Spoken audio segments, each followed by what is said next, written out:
Hi, it's John Kelly. In this module, we are going to discuss dating the engagement letter and also the report and the representation letter. But in particular, I want to talk about the practical issues, when it is simplest, easiest to remember that you've got it, just the best time to do it. Now, why do we get an engagement letter? And some people say, well, I like to have a pretty file. I like to have pretty documentation in my file. That's my objective. And so I get an engagement letter because it's pretty documentation.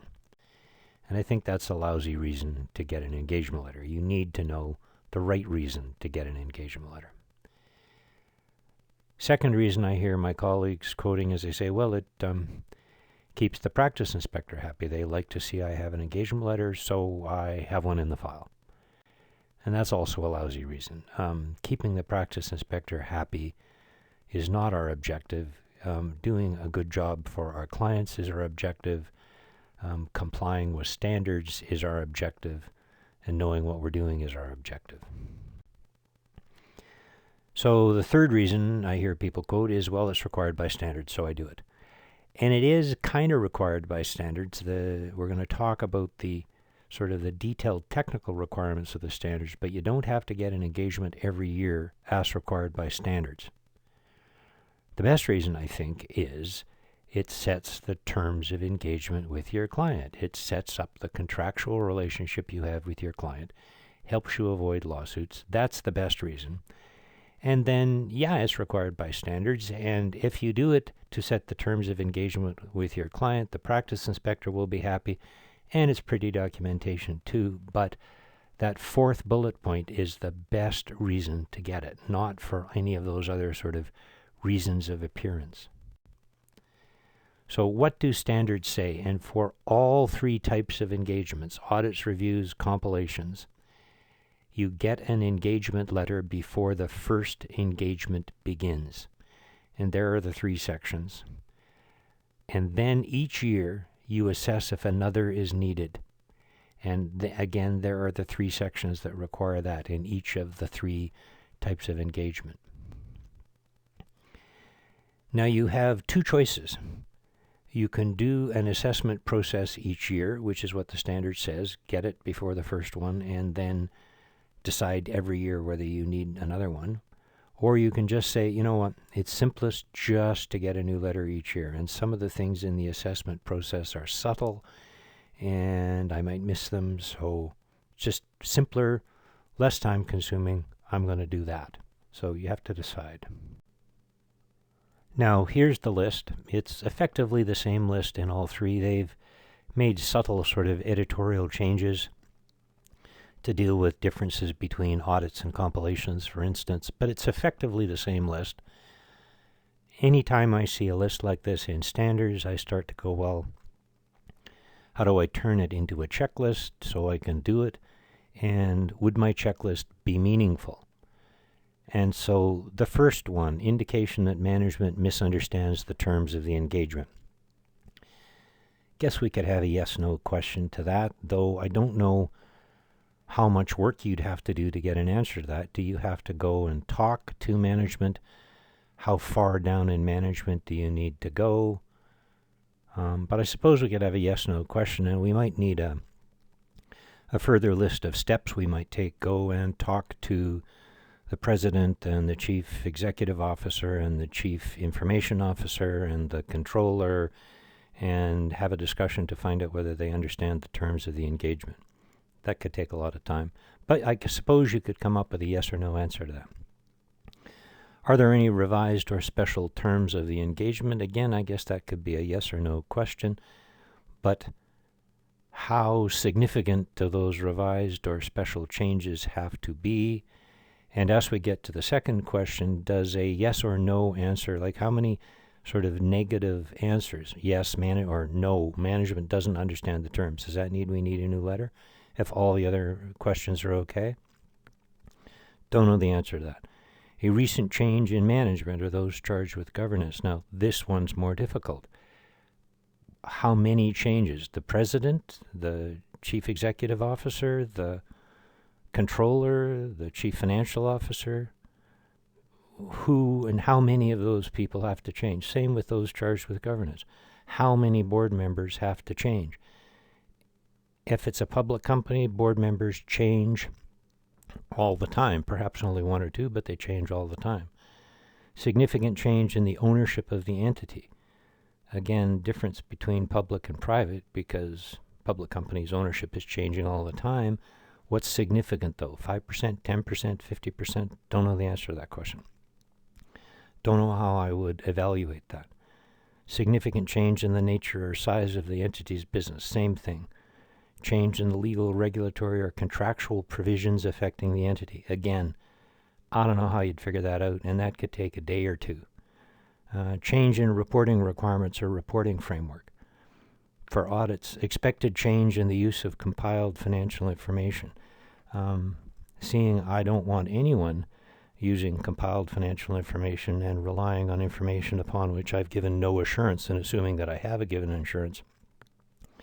Really good reason not to do a compilation at all. Anyway, that could be a lot of work and take a lot of time, day or two or three, and then having done it, you might get the wrong answer, and you have to do this for a compilation. You have to answer all those questions for a compilation. I've seen someone that came up with a checklist for that. They just turned all of these into yes or no questions. I just don't think that could work. I think you'd get the wrong answer, and you'd have documented in your file that you didn't need a new letter when later on someone can prove that you did. So don't like this list. So it's a long list. As I say, could take a long time. And how do we determine significant and all that stuff? Change in size, 10%, 20%. You're sure to miss something. So it's just less time consuming to get a new letter every year. So some solutions. Meet before the engagement and get the letter. That would work. What I see some of my colleagues doing is they pretend to have had a meeting before the engagement began. They draft the engagement letter at the same time they're drafting the report and the rep letter. But then they go, we started the audit on April the 15th, so let's pretend we had a meeting with the client on March the 4th. Check it's not a Saturday. Check that I wasn't on vacation that day, but come up with a fake date, backdate it, and then it'll appear in the file as if we had a meeting and got a new letter. It will appear that we've done number one, but we really faked it.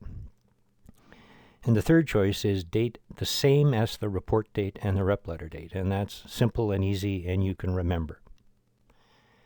So meeting prior and getting the letter. I worry that you might forget. That you go, oh, rats, here we are doing the audit, and we forgot to do that. I was busy, I was doing other things. It's also time consuming. You would have to, make a phone call, schedule a meeting with the client by phone, by Zoom, somehow or other, have a meeting, talk about all those things, and then you have to watch for the receipt of the letter. The client, you may send it out, takes a couple of days in the mail, client takes a couple or 3 days to sign it, client mails it back to you, sits around in the office for a while before you finally get it. So you're going to have some kind of process for making sure that you got the letter, and it'll take a week or maybe two.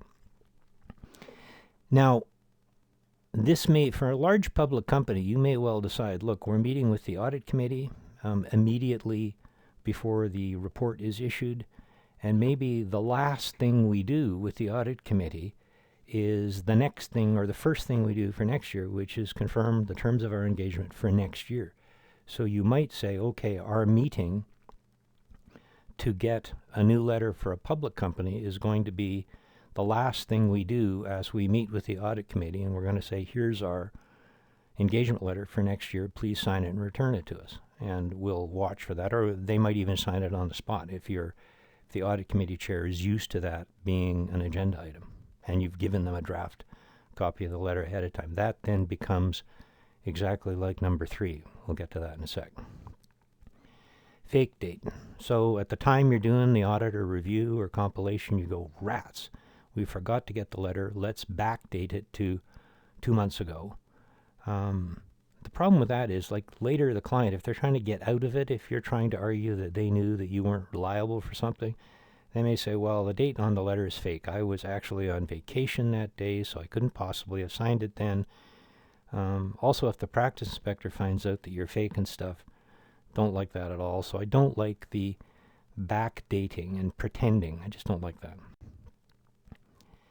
Now, the one thing you can do with a fake date is if you've actually had the discussion. Lawyers all the time will do agreements where they say, on today's date, we are documenting a discussion we had 3 weeks ago. So you can do that if you actually had a discussion ahead of time, but you forgot to write it down. You could, as the audit's going on, draft an engagement letter and say, this engagement letter dated during the audit records a discussion we had with the client some prior date. Now, you'd actually have to have had the discussion, and that takes a long time to document and draft the letter. You have a risk of forgetting to do it, same as backdating it. But the date's no longer fake. So this document of today's date documents the discussion of a prior date, but that discussion actually had to occur. So I still don't like that. That's time consuming. So the same date as the rep and report. So you date it the day you sent it. You draft it. You're drafting the rep letter. You are drafting the report. You are deciding what your report date is, and you use that same date on the engagement letter. And if somebody says, well, this isn't before the engagement began, well, the first clever thing you'd say is, well, that only applies to the very first engagement letter. And we've had this client for 20 years, so I've got 20 engagement letters in a row. And if you really want to be picky, this documents my engagement for next year, which is the same. Remember I said about the public company that you just, before we begin the audit or before we begin next year's work, we are documenting it way ahead of time. That's fine. So we will have one for each year. And it's easy to remember that sent and received because you're waiting for client approval of the financial statements, you're waiting for the rep letter, you're waiting for the engagement letter. You don't issue the financial statements, you got both the rep and the engagement letter. So it's easy to remember. The other thing you got to watch is, and I see a lot of people putting all kinds of dates in the letter, and that just makes it more work to draft because you got to go through and individually change. And sometimes I see people putting a draft report, audit, review, compilation with dates in it, and it's sort of for this year or next year. I'm not exactly sure what date you should properly use, and I guess it depends when the letter is dated. But when you do that, you have the risk of forgetting to change it, and it's more work because you got to sift through the letter, finding all the places where there are dates and changing them appropriately. My recommendation is have the date in the header. What the big firms do is say this letter updates the terms of our continuing engagement to provide service to you and supersedes all previous letters. I like that because that makes this year's letter apply, and if there are any changes to the engagement letter, sometimes there need to be, those changes apply. The other thing you got to watch is if at the bottom of the letter where the client's going to sign it, you have date signed by the client, now we got a second date. And is it the date in the header or the date they signed it? And then if it's the date they signed it, this messes up all our discussion about the date. So don't have a date signed, just have a date in the header, and then it's simpler and less likely to make a mistake. Now, just to continue to complete our discussion about dates, the rep letter date, and there's the audit section. Reviews and compilations are the same. Compilations, it's not really explicit that you need one, but there are a bunch of places in the compilation standard where it says make sure the client understands or agrees or something, and the best way to document that is in kind of a rep letter. Now, the requirement for audits is as near as practicable to, but not after the report date. And you have to refer to all periods. If you're giving a 2-year report, which you often are, then you have the rep letter has to apply to the same 2 years. There's no guidance on what as near as means. 1 day, 2 days, a week, 2 weeks, a month, 2 months, a year.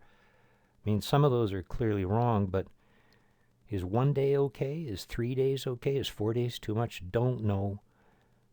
I'm just going to make it the same date. Reviews are the same, compilations are the same. Now, since we drafted, we're sitting down to word process the report, the rep letter, and the engagement letter. They're all going to be the same date. We decide when the report date is.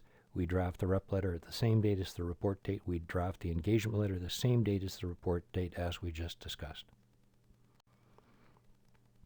And when is the report date? It's when you're finished. No sooner than when you're finished. And reviews and compilations the same. An example of one of the things you need a rep letter for in a compilation is management has to take responsibility for the financial statements.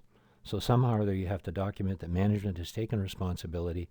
It's a rep letter, dated the same date as the report date. Simple. So in summary, meet prior and get the letter. That's possible, but it's also possible that you forget. It's time consuming, as we went over. You got to remember to get it, and you may forget, so that's just risky. Fake dates, not going to discuss that anymore. No point in faking dates. So meet and get at the report date. Less likely to forget, least time consuming. You're getting with the rep letter and with the client's approval of the financial statements, and the client saying, hey, give me my financial statements, and you're going, hey, sign the rep letter and engagement letter and give them back to me, and then you get your financial statements. So there's kind of a natural force that makes sure you get the engagement letter. Rep letter, all three, again, dating as near as possible. Don't know what that means. I'm going to make it the same date as the report, and to remember the receipt, as we just said, we're getting approval of the financial statements, we're getting the rep letter, we're getting the engagement letter all at the same time. And the report date when done, and so it's just the simplest if all these three dates are the same. Makes drafting and life simpler. So, thanks for listening.